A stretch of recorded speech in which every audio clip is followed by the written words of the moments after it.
அன்பார்ந்த முருகபக்தர்களை வணக்கம். நான் ஜெயமிஸ்கே கோபி. கற்றது கைமணளவு, கல்லாதது உலகளவு அப்படின்னு சொல்லுவாங்க. என்னோட முருகர் ஆராய்ச்சியில் கிட்டத்தட்ட நான் 2 வருடம் முருகர் பற்றி நிறைய விஷயங்கள் தேடினதில்லை. இது வரைக்கும் நான் தெரிஞ்சுக்கிட்டது 1% தான்.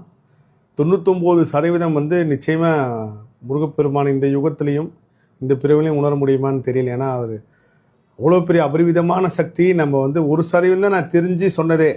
இன்னும் தெரியாத 99% இருக்குது. கண்டிப்பாக எதிர்காலத்தில் நிறைய விஷயங்கள் என்ன மாதிரி யாராவது முருகப்பெருமான் உருவாக்கி கொடுத்துக்கிட்டே இருப்பாருன்னு நான் நம்புகிறேன். அந்த 1%லேயே நான் மிரண்டு போயிருக்கேன் பல விஷயங்களில். நான் முருகர் பற்றி பேச ஆரம்பித்ததுக்கப்புறம் என் வாழ்க்கையில் நடந்த ஒரு முக்கியமான விஷயம் அப்படின்னா திருப்பம் தரும் திருப்புகள். எனக்கு நல்லா ஞாபகம் இருக்குது. குமுதம் சேனல்லேருந்து ஒரு வாட்டி எனக்கு தொடர்பு கொண்டு பேசினாங்க. அப்போ நேர்காணல் கேட்டாங்க. நான் அவங்ககிட்ட சொன்னேன், ஐயா மன்னிச்சிக்கிங்க, நான் எதுவும் தலைகணத்துலேயோ இல்லை தவிர்க்கிறதுக்காகவோ நான் சொல்லலை. நான் வரைக்கும் இந்த 2 சேனல் மட்டும் தான் பேசிகிட்டு இருக்கேன். ஆதான் ஆன்மீகம், ஐபிசியும். இது தாண்டி வேறு எந்த சேனலுக்கு எனக்கு போகிறதுக்கு உத்தரவு கிடைக்கல. எதிர்காலத்தில் கண்டிப்பாக நம்ம சேர்ந்து பயணிப்போம் அப்படின்னு சொல்லி நான் சொன்னேன். அதுக்கப்புறம் அவங்களும் சரின்னு சொல்லி ஒத்துக்கிட்டாங்க. அதுக்கப்புறம் திடீர்னு ஒரு நாள் எனக்கு தியானத்தில் உத்தரவு வந்துச்சு, இது மாதிரி பேசுகிறது மட்டும் இல்லாமல் எழுதவும் நான் ஆரம்பிக்கணும், நீ எழுதவும் செய்யணும் அப்படின்னு சொல்லி ஒரு உத்தரவு கிடச்சிது. அப்போ நான் முருகப்பெருமான்கிட்ட கேட்டது என்னென்னா, 9வது வரைக்கும் தான் படிச்சிருக்கோம், அந்தளவுக்கு எந்த ஒரு படிப்பருவும் இல்லாத நம்ம போய் எழுதணும்னா என்ன எழுதணும் அப்படின்னு இருக்கும்போது தான் எல்லா விஷயங்களும் தொடர்ந்து ஒவ்வொரு உத்தரவாக கிடச்சிது. அதில் திருப்புகழ் பற்றி எழுத ஆரம்பிக்கணும். கிட்டத்தட்ட திருப்புகழில் 16,000 பாடல்கள் அருணையனார் பெருமான் உலகத்துக்கு கொடுத்தாலும் அந்த 16,000 பாடல்கள் நம்மளுக்கு கிடச்சது கிட்டத்தட்ட ஒரு 1330லேருந்து 40க்குள்ளே தான். சரி, திருப்புகழ் பாடல் எழுத போகிறோம், அதுக்கு ஒரு தலைப்பு வேணுமென்றப்போ தான் திருப்பம் திருப்புகழும் கிடைக்கிது. அதுக்கப்புறம் நான் குமுதம் சேனலில் பேசுகிறப்போ அவங்க கேட்டதும் நடந்துச்சு. முருகப்பெருமான் கொடுத்த பணியும் இதில் நடந்துச்சுன்னு தான் சொல்லணும். ஒன்று எழுதுறது திருப்பம் தரும் திருப்புகழில் 51 பாடல் நான் தேர்வு பண்ணி வச்சுருந்தேன். இந்த முருகர் பற்றி பேசுகிற போதே, முருகர் பற்றி பேசுகிறதுக்கு முன்னாடியும் திருப்புகழ் சார்ந்து நான் நிறைய விஷயங்கள் எடுத்து பதிவு பண்ணி வச்சுருப்பேன். அதில் ஒவ்வொரு விஷயங்களும் ஒவ்வொரு காலகட்டத்தில் நம்ம முருகப்பெருமான உணர்த்த நானாக படித்து தெரிஞ்சுக்கிட்டு தான். அந்த மாதிரி தான் கந்தர் அலங்காரம், கந்தர் அனுபூதி எல்லாமே. அப்போது இந்த தலைப்பில் எழுதணுன்றப்போ அவங்க சொன்னாங்க, ஐயா எழுதுறது மட்டும் இல்லாமல் நீங்கள் பேசவும் ஒரு வீடியோவும் அதை சார்ந்து கொடுங்க, அது கண்டிப்பாக ஒரு பெரிய வரவேற்பு கிடைக்கும் அப்படின்னாங்க. எல்லா முருக பக்தர்களும் புரிகிற மாதிரி இருக்கும். ஏன்னா எழுதுறது இன்னும் படிக்கிறவங்க எத்தனை பேர் இருக்காங்க. இன்னும் வார வாரம் வர புக்கு, அது ஆனந்த விகடனாக இருக்கட்டும், குமுதமாக இருக்கட்டும், எத்தனையோ புக்குகளை சக்தி விகடன் புக்காக இருக்கட்டும், எத்தனையோ பேர் இப்போ வரைக்கும் படித்து மட்டுமே ஆன்மீகத்தை பற்றி தெரிஞ்சவங்க இருக்காங்க. அதனால் அதில் அதை தாண்டி இந்த யங்ஸ்டர்ஸுக்கு நிறைய பேர் என்கிட்ட சொல்லுவாங்க, இந்த இன்றைய இளைஞர்களை முருக பக்தியில் கொண்டு வரதுக்கு நீங்களும் ஒரு காரணம் அப்படின்வாங்க. கண்டிப்பாக நானும் ஒரு காரணமாக இருந்தாலும் நான் மட்டும் காரணம் கிடையாது, எத்தனையோ பேர் இருக்காங்க அதில். அப்போ வீடியோவும் பேசலான்றப்போ புத்தக வடிவிலையும் எழுத்து வடிவில் வார வாரம் வெள்ளிக்கிழமையும் அதே வெள்ளிக்கிழமை அன்னைக்கு வீடியோ வடிவிலையும் பேசுவோம், இந்த பாடலில் அவர் என்ன சொல்கிறோமோ அதை சொல்லி அதுக்கு இன்னொன்று விளக்க உரையும் கொடுக்கணும் அப்படின்னு சொல்லி ஆரம்பித்தோம். கிட்டத்தட்ட 1 வருடம் முடிஞ்சிருச்சு. 1 வருடம் முடிஞ்சு இது வரைக்கும் 22 பாடல்கள் நான் பதிவு பண்ணியிருக்கேன். 51 பாடல்கள் தேர்வு பண்ணேன். இது என் ஒருத்தரோட உழைப்பு மட்டும் கிடையாது, ஒருத்தரோட முயற்சியும் கிடையாது. இதுக்கு முன்னாடி நிறைய பேராசிரியர்கள் இருக்காங்க. எனக்கு ராமு ஐயான்னு ஒருத்தர் அவர் மிகப்பெரிய அளவு உதவி பண்ணார். நான் முருகர்கிட்ட இந்த மாதிரி எழுதணும்னு வந்துருச்சு, இதில் நிறைய விஷயங்கள் ஒவ்வொரு திருப்புகளையும் ஒவ்வொரு வரிகள் ஒவ்வொரு புத்தகத்தில் வித்தியாசமாக இருக்குது. கிருபானந்தாரியார் தொகுத்து வழங்கினதில் ஒரு விஷயம் இருக்குது.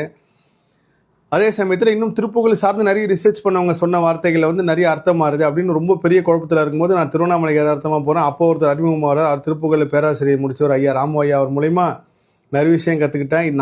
என்னோட ஒரு முயற்சி நான் மட்டும் செய்தது கிடையாது. திருப்பம் தரும் திருப்புகழ் நிறைய பேரோட உழைப்பும் முயற்சியும் இருக்குது அதில். அதே மாதிரி குமுதம் சேனலில் நான் எத்தனையோ டைமில் சொன்ன டைமில் என்னால் போக முடியாத சூழ்நிலை வந்தால் கூட அட்ஜஸ்ட் பண்ணி ஒரு வாரம் காத்திருந்து அடுத்த வாரம் வெளியிடுவாங்க. நான் கேட்பேன், அப்போ ஐயா இந்த மாதிரி இந்த வாரம் வரலன்னா மக்கள் எதுவும் நினச்சிக்க மாட்டாங்கன்னு. இல்லைங்க சார், ரெகுலராக படிக்கிறவங்களுக்கு தெரியும், ஒரு வாரம் வரலாம் அடுத்த வாரம் வரும் அப்படின்னு சொல்லிட்டு. ஸோ உண்மையிலே திருப்பம் தரும் திருப்புகழ் உலகம் ஃபுல்லாக இருக்கிற எல்லா முருக பக்தரும் போய் சேர்ந்துருக்கு. அவரவர்களோட தேவைகளுக்கும் அவரோட கேள்விகளுக்கும் அவரோட குறைகளுக்கும் ஏதோ ஒரு வகையில் நிவாரணமாக இந்த திருப்பம் தரும் திருப்புகழ் இருக்குன்றது நான் பல தடவை உணர்ந்திருக்கேன். எனக்கு வர மெசேஜ் மெயில் மூலயமாவும், இன்ஸ்டாகிராம், சோஷியல் மீடியா எல்லாத்துலேயுமே வர மெசேஜை நான் படிப்பேன். அதில் படித்த ஒரு சில பேருக்கு நான் சொல்லுவேன், இந்த திருப்புகழ் சார்ந்து உங்கள் வாழ்க்கை எப்படி மாற்றிருக்குன்னு நீங்கள் மற்றவங்கள்ட்ட எடுத்து சொல்லுங்கள் அப்படின்னு சொல்லி. ஸோ திருப்புகழ் உண்மையிலே ஒரு பெரிய கொடுப்பனை தான் சொல்லும். முருகப்பெருமான் நம்மளுக்கு கொடுத்த ஒரு பெரிய பொக்கிஷன் தான் சொல்லுவோம். அது அருணையநாதர் பெருமான் தான் அந்த மொத்த கிரெடிட்ஸ் அவருக்கு தான் போகும். ஏன்னா அவர் மூலயமா தான் முருகப்பெருமான் நடத்தியிருக்காரு. திருப்புகழை பாட பாட வாய் மணக்கும் சொல்லி நம்ம கேள்விப்பட்டிருக்கோம். அது உண்மையிலே அர்த்தம் என்னென்னா, இப்போ நம்ம கோயிலுக்கு போகிறோம், முருகப்பெருமானை கண்ணால் பார்க்குறோம், ஒரு அர்ச்சனை வாங்கிட்டு போகிறோம், இல்லை ஒரு மாலை வாங்கிட்டு போகிறோம், ஒரு வஸ்திரம் வாங்கிட்டு போகிறோம், முருகப்பெருமானுக்கு நம்ம சாத்துறோம், அதை கண் கூட பார்க்குறோம், மந்திரத்தை கேட்குறோம். அப்படிங்கிற நம்ம வாய் மூலயமா அரோகரா மந்திரம் சொல்கிறோம், அது ஒரு பெரிய புண்ணியம் தான். ஆனால் எல்லாமே நான் செய்கிறேன் முருகா, என் வாய் மூலயமா நான் உனக்காக ஒரு பாடல் பாடுறேன், அது எந்த பாடலாக இருந்தாலும் சரி, அதில் திருப்புகழ் பாடலாக இருக்கிறது வந்து ஒரு பெரிய கொடுப்பனை. அந்த பாடல் மூலயமா உன்னை நான் பாடி மகிழ்விக்கிறேன், அது மூலயமா எனக்கு ஒரு மன நிறைவு கிடைக்குது அப்படின்னு சொல்லி பாடுறது தான் அந்த வாய் மணக்கும் சொன்னதுக்கு அர்த்தமாக தான். வாய் மட்டும் இல்லை, வாழ்க்கையே மணக்கும். நீங்கள் திருப்புகழ் பாடி நீங்கள் உங்கள் குழந்தைங்களுக்கு கொடுக்குற பெரிய சொத்து இந்த திருப்புகழ் பாடலை தான். ஏதாவது ஒரு பாடலை தேர்வெடுத்து நீங்கள் எப்போல்லாம் வாழ்க்கையில் தோண்ட புரியும் அப்போ அந்த திருப்புகழ் பாடல் பாடு, உன்னால் முடிஞ்ச நேரம் வரைக்கும் கிடைக்கிறப்பெல்லாம் பாடு. கண்டிப்பாக இப்போ வாழ்க்கை மாறுன்னு இந்த தலைமுறைக்கு சொல்லிக் கொடுங்க. வாய் மட்டும் மணக்காத வாழ்க்கையே மணக்கும். இதுதான் திருப்புகழ் பின்னாடி இருக்க ஒரு பெரிய உண்மை. புகழை பற்றி நான் நிறைய கர்ம ஆராய்ச்சியில் வந்து நிறைய விஷயம் உணர்ந்தேன். புகழ் வந்து என்றைக்குமே ஆபத்து. நீங்கள் புகழ் கொஞ்சம் அதிகமாகிடுச்சு அப்படின்னா நீங்கள் அதுக்கு சமமாக பணிவு வச்சுக்கிட்டிங்கன்னா அந்த புகழ் வந்து என்றைக்குமே உங்களுக்கு நன்மை பயக்கும். பணிவு கம்மியாகி புகழ் அதிகமாகிடுச்சுன்னா அது தலகணமாக மாறும். தலகணமாக மாறினதுக்கப்புறம் ஒரு ஆணவம் வரும்.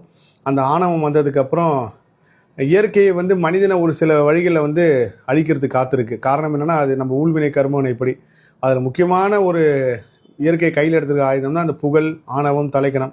இதெல்லாம் நீங்கள் வந்து கடந்து போனோம் அப்படின்னா பணிவுன்ற ஒரு பெரிய போர்வை எடுத்து நீங்கள் போத்திக்கணும்.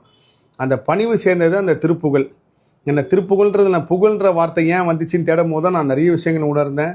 அதேமாதிரி முருகர் ஆராய்ச்சியில் நான் கிட்டத்தட்ட ஒரு மைல் கடந்து சில விஷயங்கள் கண்டுபிடிச்சிருக்கேன். இலங்கை தான் இருக்கிறதுலே வந்து முருகப்பெருமான் சக்தி அதிகமாக செயல்பட்ட இடம். அது விரைவில் என்னோட இலங்கை பயணத்தில் நிச்சயமாக இதை விரிவாக பதிவு செய்கிறேன். திருப்பம் தரும் திருப்புகழுக்கு கிட்டத்தட்ட 1 வருடம் நீங்கள் கொடுத்த ஆதரவும் அன்பும் அளப்பரியது. இந்த நேரத்தில் வந்து குமுதம் வரதராஜன் ஐயா அவர்களுக்கும், ஜெயப்பிரியன் ஐயா அவர்களுக்கும், குமுதன் ஊழியம் அவர்களுக்கும், ஏன்னா நிறைய டைமில் வந்து எடிட்டர்லாம் கிடைக்காம சொல்லுவாங்க, ஏன் சார் இந்த வாரம் வரலன்னா எடிட்டர் கிடைக்கல சார், எடிட்டர் பிரச்சனை அப்படின்வாங்க. இன்றைக்கி யூடியூப் சேனல் அதிகமானதுனால எடிட்டர்களுக்கு வந்து ரொம்ப டிமாண்ட் ஆகிடுச்சு. ஒவ்வொரு டைமில் வந்து ஜெயப்பிரியன் சாரே உட்காந்து நிறைய விஷயங்கள் பண்ணி போட்டிருக்காரு, அதை நான் பார்த்துருக்கேன். ஸோ ஒட்டுமொத்த குமுதம் நிறுவனத்திற்கும், குமுதம் ஊழியர்களுக்கும், குமுதம் வாசகர்களுக்கும், என்னை பின்தொடரும் முருக பக்தர்களுக்கும், முருக சொந்தங்களுக்கும் என் நன்றி, நெஞ்சார்ந்த நன்றி. இந்த ஒன்று மட்டும்தான் என்னால் வந்து காட்ட முடியும். அதுக்கு வேறு கைமாறி என்ன இருக்குது நானும் பார்த்துட்ருக்கேன். எது வரும் காலங்களில் ஏன் என்னை தேடி அலையாதீங்க, நானே உங்கள் இடத்துக்கு வருவேன்னா கண்டிப்பாக என்னோடய வாழ்க்கையில் இன்னும் ஒரு சில காலகட்டத்தில் வந்து மொத்தமாகவே முருக பக்தர்களுக்கு அர்ப்பணித்து என்னோடய பயணம் இருக்கும். முருகப்பெருமான் அதை விரைவில் நடத்துவார். அதற்குண்டான உத்தரவும் கொடுத்துருக்காரு. திருப்பம் தரும் திருப்புகளுக்கு இதுவரைக்கும் நீங்கள் கொடுத்த அன்புக்கும் அதற்கும் நன்றி. எல்லா புகழும் முருகனுக்கே. நன்றி.